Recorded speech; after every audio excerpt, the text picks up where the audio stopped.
लोग हमेशा परेशान होते हैं कि किसी ने मुझे धोखा दे दिया। अगर धोखा ही देना था तो वो मेरी लाइफ में क्यों आया? या मेरी पत्नी मुझे छोड़ के चली गई, मेरा बेटा मुझे छोड़कर चला गया, या फिर कुछ भी ऐसा आपकी लाइफ में कोई व्यक्ति आता है, कुछ टाइम के लिए आपकी लाइफ में बहुत सारी खुशियाँ देता है और फिर वो चला जाता है। तो हमें क्या लगता है कि वो लोग धोखेबाज हैं, वो लोग बुरे हैं, वो लोग ही गलत है। लेकिन ऐसा नहीं होता। सब कुछ हमारे कर्मों की वजह से होता है। जो कोई व्यक्ति का हमारी लाइफ में आना, ये भी हमारे कर्मों पे डिपेंड करता है। और जितने टाइम तक वो हमारे साथ अच्छा है, ये हमारे अच्छे कर्मों की वजह से है। और या फिर जितने टाइम तक वो हमारी लाइफ में बुरा कर रहा है और फिर जा रहा है, मतलब कि उतना हमारा कोई बुरा प्रारब्ध था। वैसे ही जैसे ही कोई व्यक्ति आता है या फिर हमारे साथ बहुत अच्छा है, कुछ दिन के बाद उसकी मौत हो गई या फिर वो व्यक्ति हमारी लाइफ से चला गया, मतलब ये हमारे कर्मों की वजह से ही होता है। कुछ भी आपकी लाइफ में अननेसेसरी नहीं होता। हर किसी का आना या जाना मीनिंगफुल होता है। अगर भाई-बहन भी आपको मिले हैं, वो भी आपके कर्मों की वजह से मिले हैं, माँ-बाप मिले हैं, या फिर कोई अनजाना दोस्त भी आपको मिलता है। कोई रास्ते में ऐसा व्यक्ति जो आपके 2 सेकंड के लिए आपको परेशान कर रहा है या 2 सेकंड के लिए आपको खुश कर रहा है, वो भी आपके कर्मों की वजह से ही होता है। एक छोटी-सी कहानी सुनते हैं, उसके बाद में बात करते हैं। कहानी कुछ ऐसी है कि एक महिला होती है और एक उसका 10 साल का पुत्र होता है। 10 साल का होने के बाद में वो लड़का मर जाता है। औरत बहुत रोती है, ऑफ कोर्स माँ है तो रोएगी। वो बहुत रोती है और फिर एक महात्मा के पास जाती है। उनसे वो विनती करती है कि मेरे पुत्र को एक बार जिंदा कर दो। महात्मा कहते हैं, ऐसा थोड़ी होता है। जो व्यक्ति मर चुका है, वो वापस जिंदा नहीं हो सकता। वो तो भगवान चाहेंगे तो ही ऐसा कुछ हो सकता है।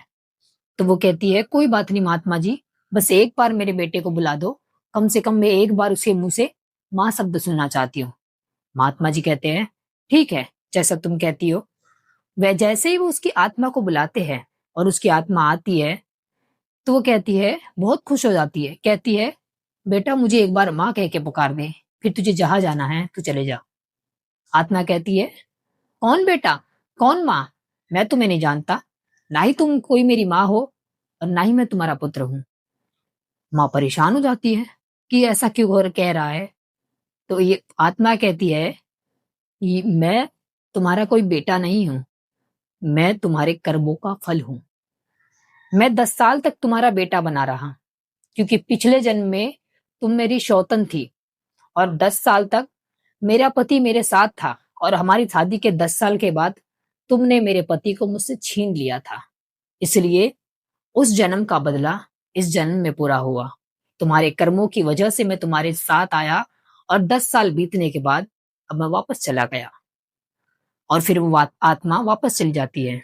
तब महात्मा जी कहते हैं कि जो भी होता है इंसान की लाइफ में, वो सब कुछ उसके कर्मों की वजह से होता है। तुम भगवान को कोस रही हो, भगवान ने तुम्हारी लाइफ में कुछ नहीं किया। तुम्हारे पिछले जन्मों का नतीजा है। जो तुमने कर्म किए थे, उसी का फल तुम्हें मिला है। तुमने एक औरत का 10 साल रिलेशन वाले पति को उससे दूर किया था, इसलिए 10 साल तुम्हारा बेटा तुम्हारे पास रहा। तुमने उसे इतना प्यार किया, वो तुम्हारे साथ रहा, और 10 साल के बाद वो तुम्हें छोड़कर चला गया। और किसी की भी लाइफ में कुछ होता है, वो उसके कर्मों की वजह से होता है। कोई व्यक्ति का आना, उसका जाना, या उसका प्यार करना, उसका झगड़ा करना, मारपीट करना, सब कुछ कर्मों की वजह से होता है। अगर आपके कर्म कुकर्म है तो आपके साथ अच्छा नहीं हो सकता, और अगर आपके कर्म अच्छे हैं तो आपके साथ कुछ बुरा भी नहीं हो सकता।